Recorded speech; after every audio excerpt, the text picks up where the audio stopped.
Eee, lalu upaya apa yang bisa dilakukan oleh masyarakat internasional? Upaya yang bisa dilakukan oleh masyarakat internasional adalah terus menunjukkan bahwa mereka tidak setuju dengan apa yang dilakukan oleh Israel. Kedua, memang harus ada lobi-lobi kepada pemerintah Amerika Serikat. Saya berharap bahwa pemerintah Indonesia pun melakukan lobi-lobi ini. Intinya adalah kita, ingin supaya tidak terjadi perang dunia ketiga, dan salah satu upayanya adalah bagaimana membuat pemerintahan di Israel yang di bawah Benyamin Netanyahu ini bisa diturunkan. Karena kunci permasalahan juga ada di Perdana Menteri Benyamin Netanyahu yang masih berkuasa dan dia punya kewenangan untuk melakukan serangan-serangan baik itu ke eh, Hamas yang ada di Gaza, Hezbollah yang ada di Lebanon dan kemudian juga Houthi yang ada di Yemen. Nah, kalau mereka Netanyahu ini bisa diturunkan tentu dengan mekanisme nasionalnya dan Amerika Serikat ini kan punya kemampuan untuk melakukan tindakan-tindakan intelligence yang memungkinkan pemimpin suatu negara itu bisa turun begitu. Nah, ini yang kita harus komunikasikan kepada Amerika Serikat agar dunia ini bisa terbebas dari kemungkinan perang dunia ketiga. Dan tentu kita juga berharap bahwa Perserikatan Bangsa-Bangsa tetap melakukan tindakan-tindakannya, terutama di Dewan Keamanan PBB, dan kemudian bisa mempengaruhi Amerika Serikat untuk tidak terus-menerus melakukan dukungan kepada Israel. Nah, ini yang menurut saya upaya-upaya yang bisa dilakukan oleh masyarakat internasional sehingga kita bisa terlepas dari kemungkinan perang dunia ketiga. Baik, pasca tewasnya Nasrallah ini, seberapa besar potensi negara-negara di Timur Tengah ini akan menyatukan kekuatan untuk melawan Israel? Dan apakah mungkin jika mereka bersatu ini lalu bisa mengalahkan Israel? Ya, yang pasti adalah begini. eh, Kematian dari Nasrullah sebelumnya Ismail Haniyeh ini menunjukkan bahwa negara-negara Timur Tengah kecuali Israel mereka memang harus bersatu. Selama ini ada perdebatan di antara negara-negara ini apakah ini Syiah ataupun non Syiah begitu yang antara Iran dan negara-negara Timur Tengah lainnya. Nah, ini mereka harus bersatu dan Arab Saudi sudah mengumumkan bahwa akan membentuk aliansi untuk memerdekakan Palestina.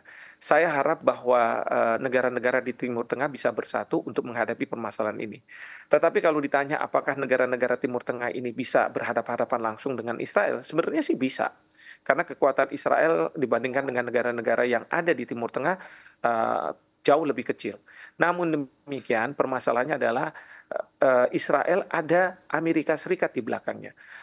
Amerika Serikat akan selalu berada di belakang Israel karena lobi-lobi Yahudi yang ada di Amerika Serikat, yaitu keturunan Yahudi di Amerika Serikat meskipun jumlah mereka minoritas, tetapi secara perekonomian Amerika Serikat ada di genggaman minoritas ini. Dan setiap presiden ataupun kepala pemerintahan itu tidak akan berani untuk melakukan tindakan yang tanda kutip tidak sesuai dengan kehendak dari lobby-lobby Yahudi ini. Nah, tapi kembali lagi, Amerika Serikat kita berharap mau mendengarkan suara dunia, tidak hanya sekelompok orang gitu ya, yang ingin bahwa terjadi perdamaian dunia. Itu yang yang apa namanya saya lihat. Jadi intinya adalah mungkin Arab Saudi ataupun negara-negara Timur Tengah lainnya, di mana Amerika Serikat sangat juga bergantung pada minyak mereka, bisa melakukan upaya untuk memastikan bahwa Amerika Serikat tidak selalu membenarkan tindakan yang salah dari Israel ini. Baik, tanpa bantuan dari negara-negara tetangga, sebesar apa kekuatan Hizbullah setelah pemimpinnya tewas? Ya, kalau misalnya tanpa bantuan-bantuan bantuan dari negara tetangga, memang Hezbollah ini bukannya tidak mungkin akan mudah untuk diselesaikan. Tetapi kita juga harus ingat bahwa Hezbollah, Hamas maupun Houthi itu mereka akan melakukan perang gerilya. Yang kedua adalah ada negara tertentu yang banyak orang mengatakan Iran akan membantu mereka mensuplai senjata dan lain sebagainya ya dan ataupun drone gitu ya yang bisa memasuki permukiman di Israel.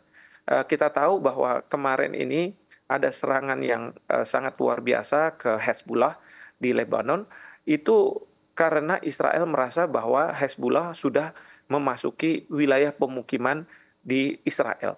Dan untuk melindungi warganya, maka dari pihak Israel melakukan serangan besar-besaran, di mana dia ingin agar petinggi-petinggi dari Hezbollah ini bisa tewas dan kemudian tidak punya lagi komando untuk memerintah kepada anak buahnya untuk melakukan serangan-serangan ke Israel. Seperti itu. Baik, Pak Himanto, jika memang perang ini sudah naik eskalasinya menjadi perang terbuka, lalu seberapa mungkin dapat mengganggu jalur perdagangan global, terutama untuk energi?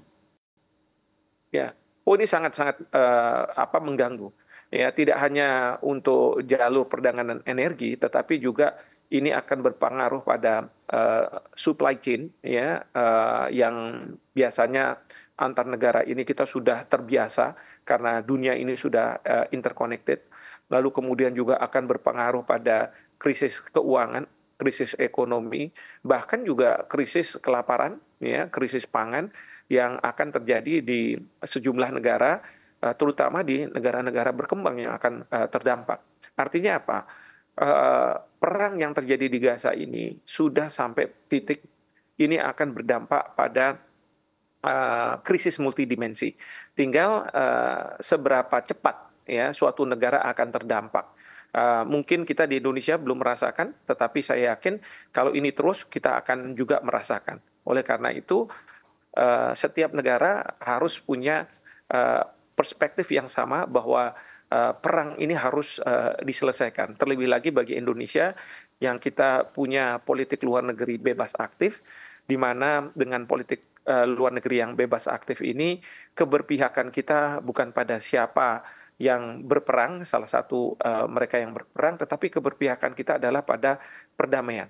Dan kedua, keberpihakan kita adalah kepada sisi kemanusiaan, bahwa dengan terjadinya terus perang, maka manusia itu banyak yang akan menjadi korban, termasuk juga perempuan dan anak-anak. Seperti itu.